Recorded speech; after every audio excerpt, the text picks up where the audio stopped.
السلام عليكم ورحمة الله تعالى وبركاته. بسم الله الرحمن الرحيم. الله أكبر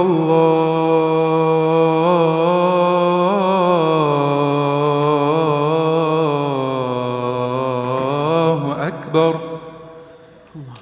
الله أكبر الله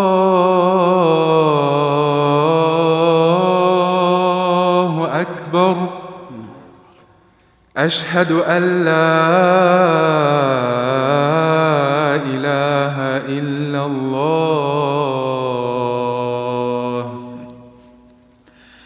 أشهد أن لا إله إلا الله. أشهد أن محمدًا رسول الله. أشهد أن محمدًا رسول الله. حي على الصلاة.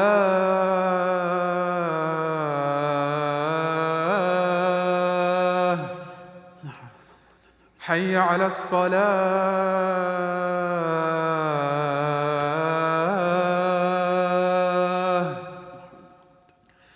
حي على الفلاح.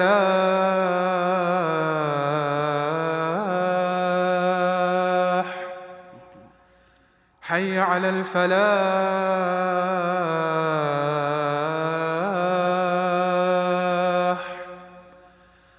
الله أكبر الله أكبر. لا إله إلا الله.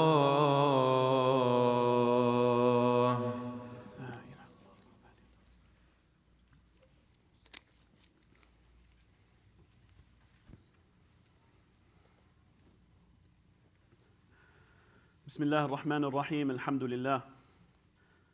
لله علي الذات عظيم الصفات سمي السمات كبير الشأن جليل القدر رفيع الذكر مطاع الأمر جلي البرهان فخيم الاسم غزير العلم وسيع الحلم كثير الغفران جميل الثناء جزيل العطاء مجيب الدعاء عميم الإحسان سريع الحساب شديد العقاب أليم العذاب عزيز السلطان.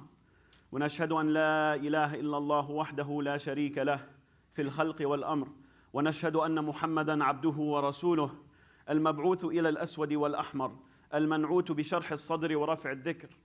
وصلى الله عليه وعلى آله وأصحابه الذين هم خلاصة العرب العرباء وخير الخلائق بعد الأنبياء. أما بعد، فيا أيها الناس وحدوا الله، فإن التوحيد رأس الطاعات، واتقوا الله فإن التقوى ملاك الحسنات، وعليكم بالسنة فإن السنة تهدي إلى الإطاعة، ومن أطاع الله ورسوله فقد رشد واهتدى. وإياكم والبدعة فإن البدعة تهدي إلى المعصية، ومن يعص الله ورسوله فقد أضل وغوى. وعليكم بالإحسان فإن الله يحب المحسنين، وادعوه فإنه مجيب الداعين، واستغفروه يمددكم بأموال وبنين. أعوذ بالله من الشيطان الرجيم.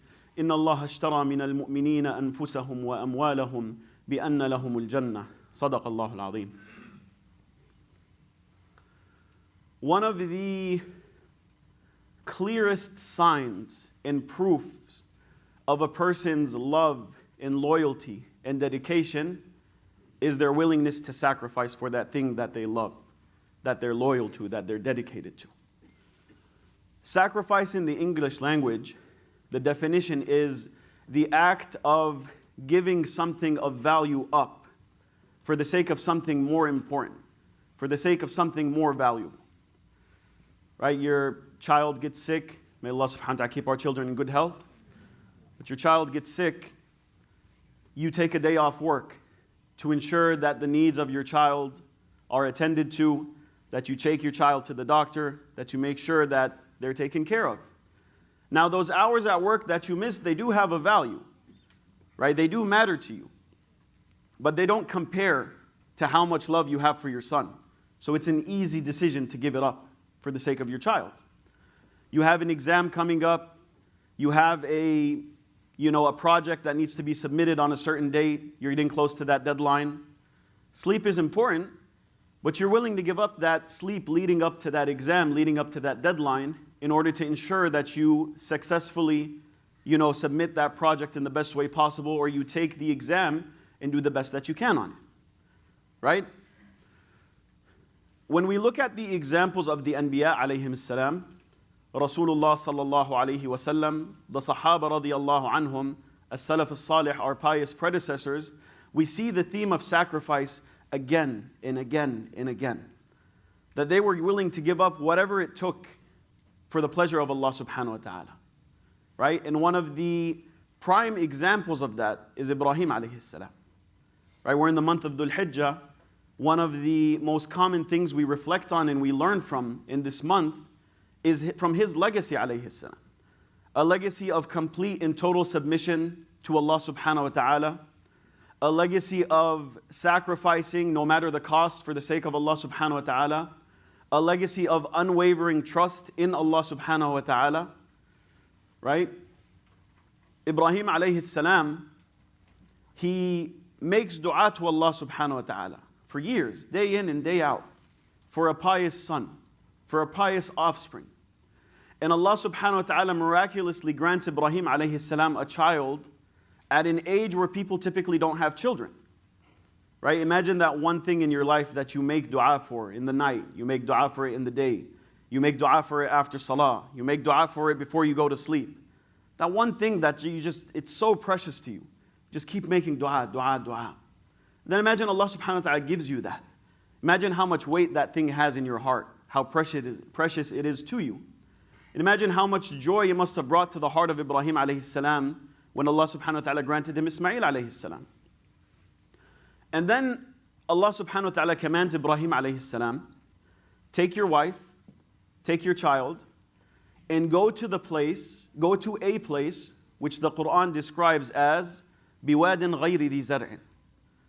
A valley, and not just any valley, a barren land. Nothing grows there. There's no food. There's no water.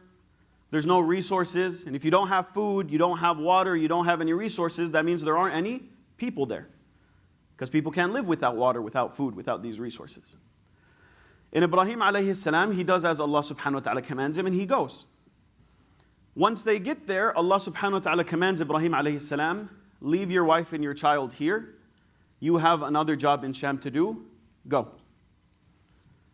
And Ibrahim alayhi salam, he was a man who, when Allah subhanahu wa ta'ala said do, he said done. It was that simple. That doesn't mean that it didn't ache the heart. That didn't mean that it wasn't difficult. That didn't mean that he might have cried about it or felt emotional about it or it didn't, affect him.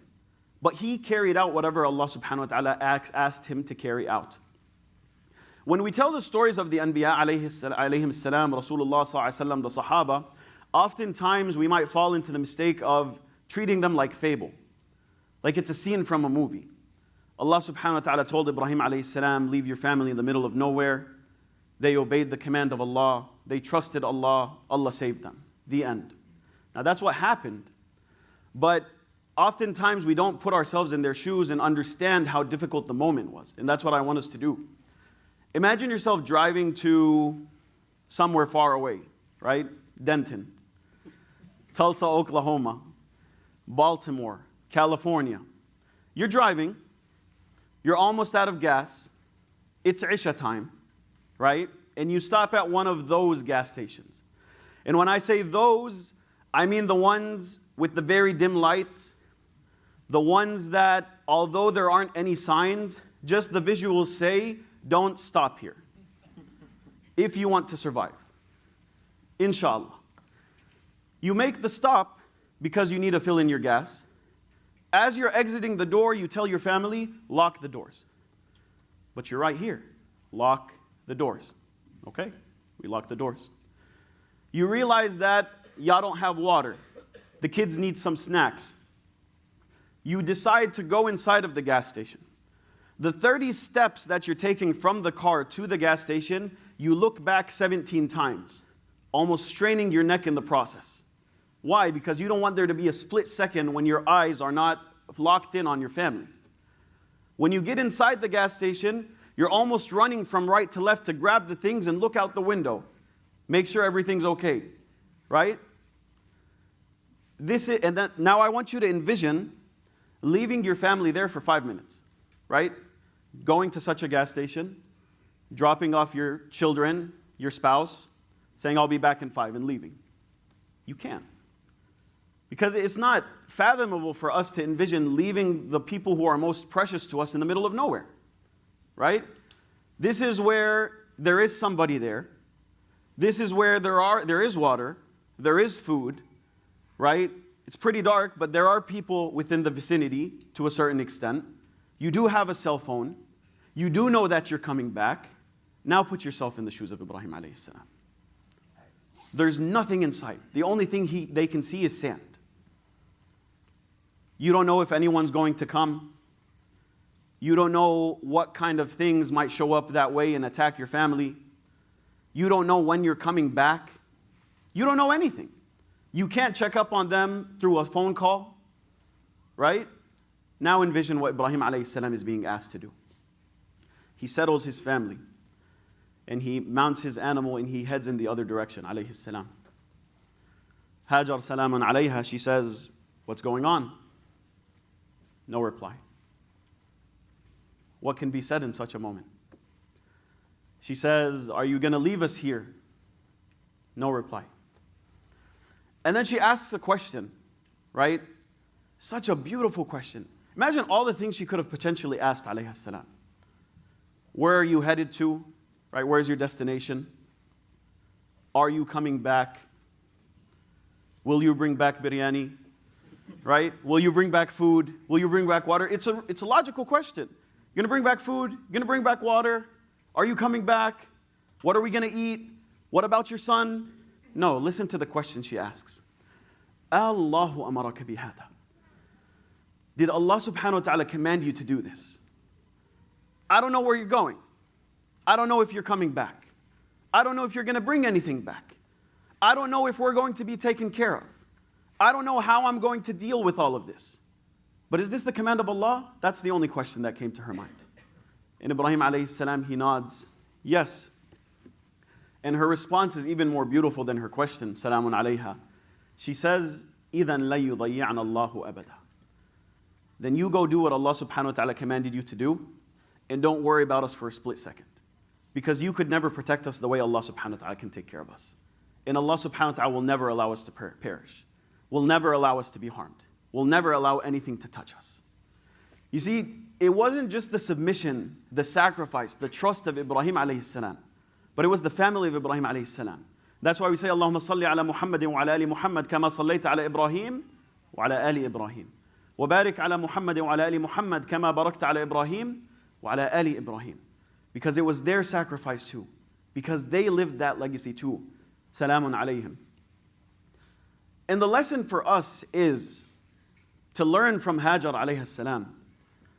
If I know somebody in my life, whether it's my spouse, whether it's my child, whether it's my parent, whether it's my friend, whether it's my coworker, whether it's my sibling, that is willing to undergo a sacrifice that is difficult, that is going to bring along a lot of struggle, that is tough to undertake, but it's the thing that will please Allah subhanahu wa ta'ala, I need to support them in doing that, not serve as a further obstacle that they have to go through in order to please Allah subhanahu wa ta'ala.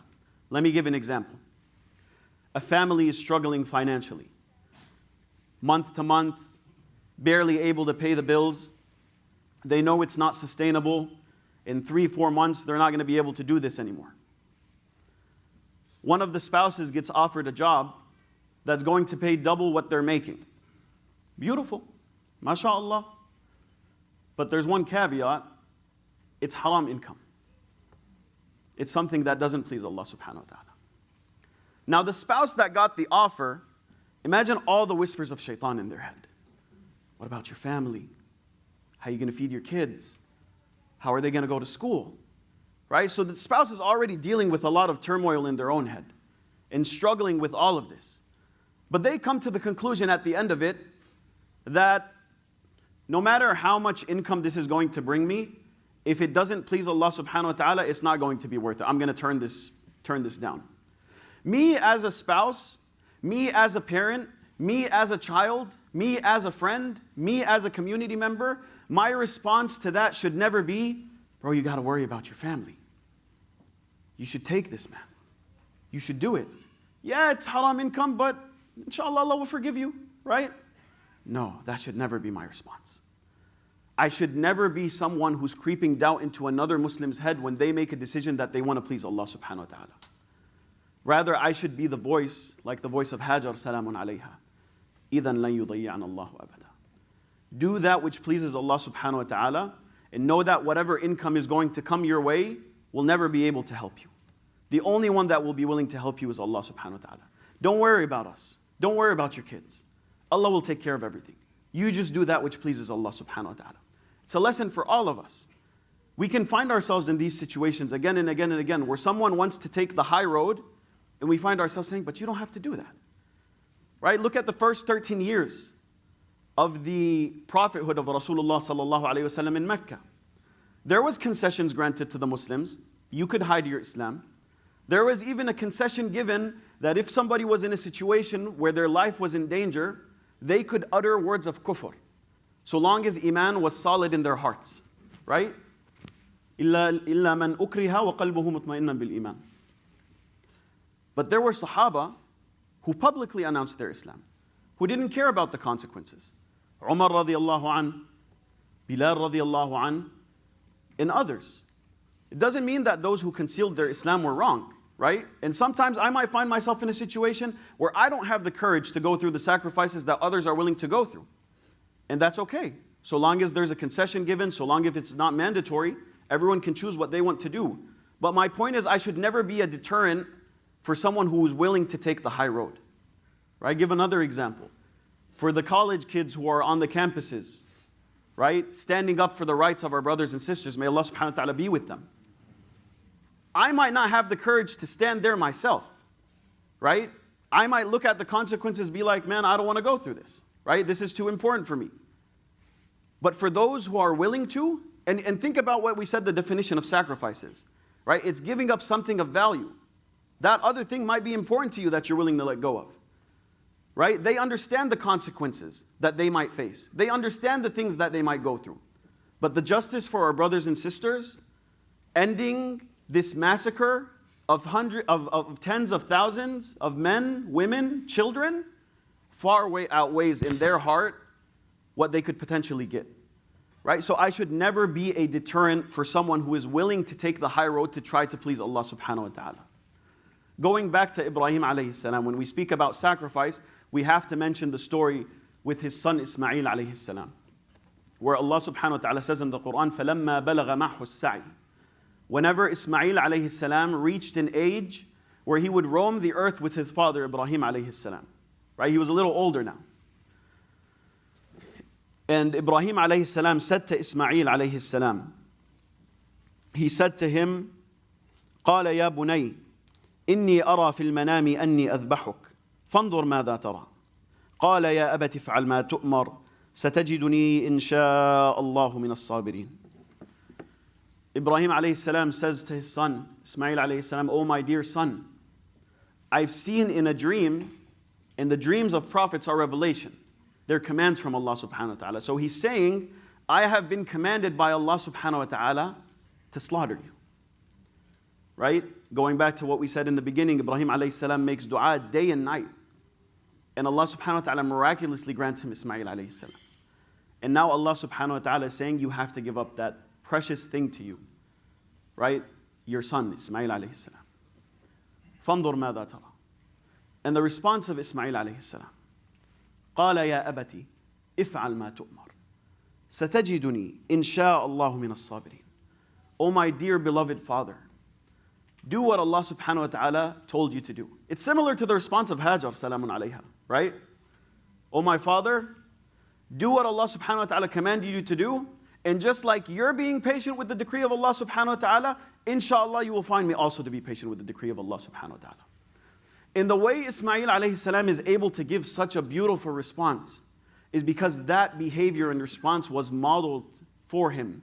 And he saw it in front of him growing up again and again and again.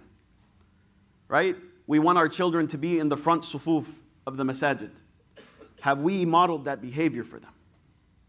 I want my child, I want my son, I want my daughter to be in love with the Quran, to recite the Quran, to memorize the Quran, to understand the meaning of the Quran, to reflect on the Quran, to embody the characteristics that the Quran teaches us. Have I modeled that behavior for them? When my kids come home, do they see me reading the Quran?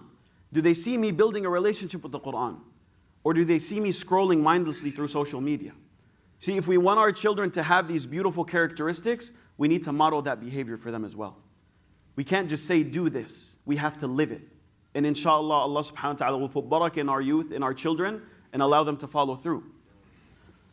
فَلَمَّا أَسْلَمَا وَتَلَّهُ لِلْجَبِينِ وَنَادَيْنَاهُ أَيْ يَا إِبْرَاهِيمُ قَدْ صَدَّقْتَ الرُّؤْيَا إِنَّا كَذَلِكَ نَجْزِي الْمُحْسِنِينَ إِنَّ هَذَا لَهُوَ الْبَلَاءُ الْمُبِينُ وَفَدَيْنَاهُ بِذِبْحٍ عَظِيمٍ. Whenever they completely submitted to the will of Allah subhanahu wa ta'ala, Ismail alayhi salam willingly submitted and gave himself up. Ibrahim alayhi salam prepared to carry out the action. And narrations say that Ibrahim alayhi salam even had the tool and carried out the act, but Allah subhanahu wa ta'ala didn't allow it to cut. وَنَادَيْنَاهُ أَيَّا إِبْرَاهِيمُ. We called out, O Ibrahim, you have fulfilled the command of Allah subhanahu wa ta'ala. This is how we reward the people of excellence. إِنَّا كَذَلِكَ نَجْزِي الْمُحْسِنِينَ. This is indeed a true, clear, difficult test. وَفَدَيْنَاهُ بِذِبْحٍ عَظِيمٍ. And we granted him a sacrifice instead, an animal to sacrifice. You know, there's two lessons I want us to focus on. Number one, Allah subhanahu wa ta'ala didn't take away from Ibrahim alayhi salam what he was asked to sacrifice. Think about that for a moment. Allah subhanahu wa ta'ala tested the willingness of Ibrahim alayhi salam and Ismail alayhi salam to submit to his will. But he didn't take the sacrifice. He didn't take Ismail alayhi salam. And sometimes in your life you'll see this. You'll speak to people and they'll tell you stories such as this. I was put in a situation where I had to turn down some money, or I had to give up some money, right? Because it was the right thing to do. It was that which pleases Allah subhanahu wa ta'ala. It says, as soon as I finished from here, someone showed up from the other corner that owed me money from 5 years ago. Brother, I'm here to pay you back. It came back. Allah doesn't need your money. Allah doesn't need things from you. Sometimes He subhanahu wa ta'ala will take because that's His decree. Sometimes He subhanahu wa ta'ala won't. But what Allah subhanahu wa ta'ala is testing is your willingness to part ways with that which lies in your heart. Right? And the second thing is for us to learn from the legacy of Ibrahim alayhi salam, from Ismail alayhi salam, from Hajar salamun alayha. Right? Their willingness to part ways with anything and everything for the sake of Allah subhanahu wa ta'ala. Right? Ya Allah, if I have to call my people to stop worshipping the idols, Ya Allah, and I have to get thrown into a fire for it, Ya Allah, to please you, Ya Allah, I will be thrown into that fire. Ya Allah, you want me to leave my family in the middle of nowhere, that's your command, Ya Allah, I will leave them in the middle of nowhere, Ya Allah. And I will trust you, Ya Allah. Ya Allah, you want me to give up my son that I've been making dua years for. Something that is so precious to my heart, Ya Allah. That's your command, Ya Allah, you want me to part ways with that, Ya Allah? Ya Allah, I will even part ways with that. It will break my heart. It will make me cry. It will hurt. I will struggle with it. But Ya Allah, if that's what you want, Ya Allah, I will do it. Right? Ya Allah, if the choice is me or you or my family, Ya Allah, I choose you. Ya Allah, if the choice is you or my son, Ya Allah, I choose you. And every single one of us needs to plug in the other side of the equation according to the things that occupy their hearts and that they need to give up to please Allah subhanahu wa ta'ala. Ya Allah, if it's you or my business, Ya Allah, I choose you. Ya Allah, if it's you or my wealth, Ya Allah, I choose you. Ya Allah, if it's you or my family, Ya Allah, I choose you. Ya Allah, if it's you or my desires, Ya Allah, I choose you. Ya Allah, it does not matter what is on the other side of the equation, Ya Allah, I will always choose you, Ya Allah. Because there is no other choice. May Allah subhanahu wa ta'ala make us people who always choose Him subhanahu wa ta'ala. May Allah subhanahu wa ta'ala never allow our hearts to fall in love with anything more than they love Him subhanahu wa ta'ala. May Allah subhanahu wa ta'ala grant us the strength to sacrifice that which pleases Him subhanahu wa ta'ala.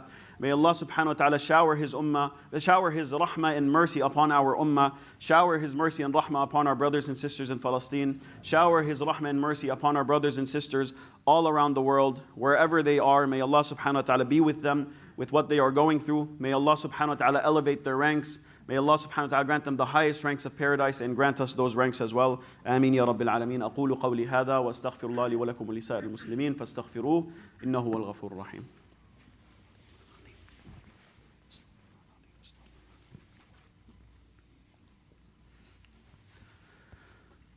بسم الله الرحمن الرحيم. الحمد لله وكفى وسلام على عباده الذين اصطفى خصوصا على سيد الرسل وعلى خاتم الأنبياء وعلى آله الأسكياء وأصحابه الأتقياء. يقول الله في كتابه الكريم بعد أعوذ بالله من الشيطان الرجيم: إن الله وملائكته يصلون على النبي يا أيها الذين آمنوا صلوا عليه وسلموا تسليما.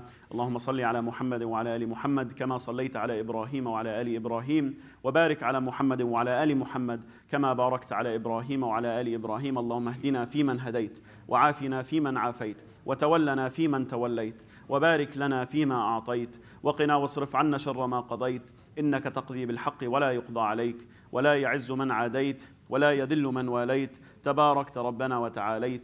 لك الحمد على ما قضيت ولك الشكر على ما أنعمت به وأوليت. نستغفرك ونتوب إليك. سبحانك رب العزة عما يصفون وسلام على المرسلين والحمد لله رب العالمين. أقم الصلاة.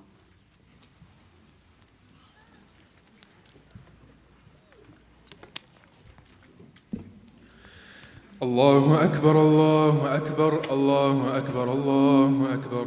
أشهد أن لا إله إلا الله أشهد أن لا إله إلا الله أشهد أن محمد رسول الله أشهد أن محمد رسول الله. حي على الصلاة حي على الصلاة حي على الفلاح حي على الفلاح. قد قامت الصلاة قد قامت الصلاة. الله أكبر الله أكبر. لا إله إلا الله لا إله إلا الله. استووا. Straighten the rows.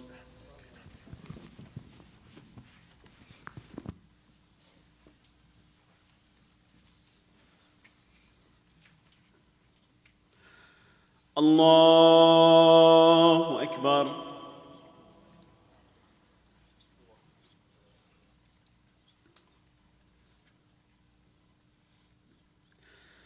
الحمد لله رب العالمين الرحمن الرحيم مالك يوم الدين إياك نعبد وإياك نستعين اهدنا الصراط المستقيم صراط الذين أنعمت عليهم غير المغضوب عليهم ولا الضالين.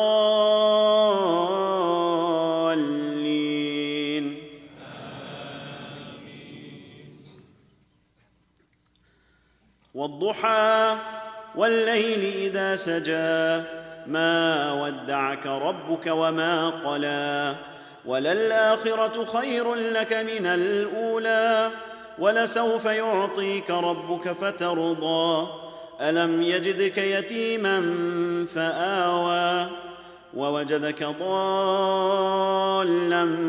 فهدى ووجدك عائلا فأغنى فأما اليتيم فلا تقهر وأما السائل فلا تنهر وأما بنعمة ربك فحدث. الله أكبر.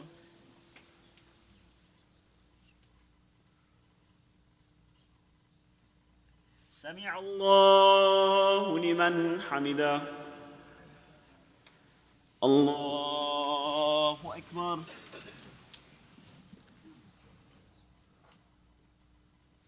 الله أكبر. الله أكبر.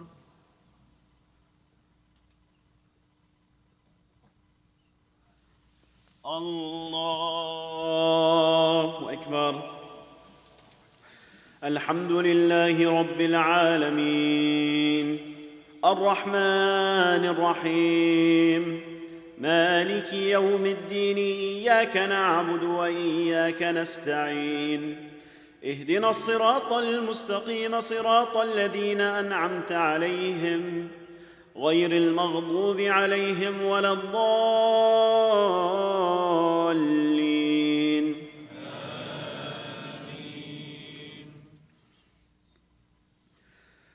ألم نشرح لك صدرك ووضعنا عنك وزرك الذي أنقض ظهرك ورفعنا لك ذكرك فإن مع العسر يسرا إن مع العسر يسرا فإذا فرغت فانصب وإلى ربك فارغب.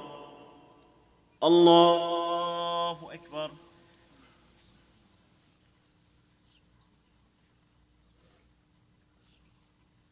سمع الله لمن حمده.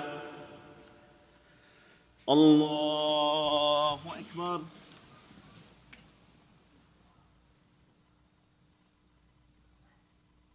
الله أكبر. الله أكبر.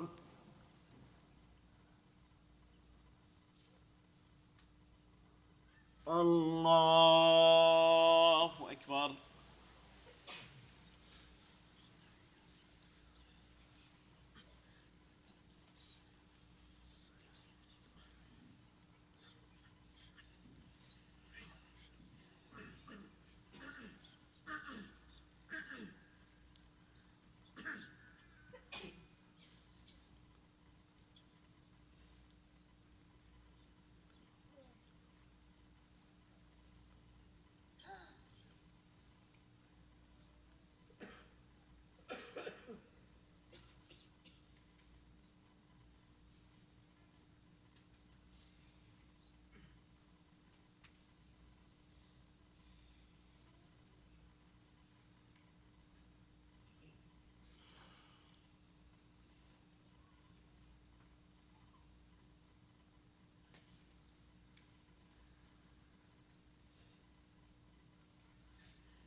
السلام عليكم ورحمة الله. السلام عليكم ورحمة الله.